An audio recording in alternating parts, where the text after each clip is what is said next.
बहुत समय पहले की बात है। एक गांव में एक गरीब लकड़हारा रहता था। वह ईमानदार और मेहनती था। हर दिन जंगल से लकड़ियां काट कर लाता और उन्हें बेचकर अपनी रोजी रोटी कमाता। एक दिन वह जंगल में नदी के किनारे एक पेड़ काट रहा था।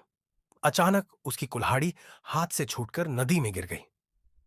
नदी बहुत गहरी थी और लकड़हारे के पास दूसरी कुल्हाड़ी खरीदने के लिए पैसे भी नहीं थे।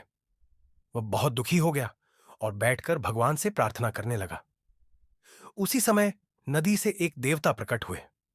उन्होंने लकड़हारे से पूछा, बेटा, तुम इतने उदास क्यों हो? लकड़हारे ने ईमानदारी से सारी बात बता दी। देवता उसकी ईमानदारी से प्रभावित हुए। वे नदी में गए और वहां से एक सोने की कुल्हाड़ी निकाल कर लाए। उन्होंने पूछा, क्या यह तुम्हारी कुल्हाड़ी है? लकड़हारे ने कुल्हाड़ी देखी, लेकिन उसने सच्चाई से कहा, नहीं, यह मेरी कुल्हाड़ी नहीं है। देवता ने फिर से नदी में जाकर एक चांदी की कुल्हाड़ी निकाली और पूछा, क्या यह तुम्हारी कुल्हाड़ी है?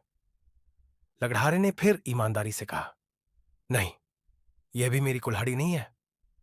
अंत में देवता ने नदी में जाकर एक लोहे की कुल्हाड़ी निकाली, जो वास्तव में लकड़हारे की थी। लकड़हारे ने खुश होकर कहा, हां, यही मेरी कुल्हाड़ी है।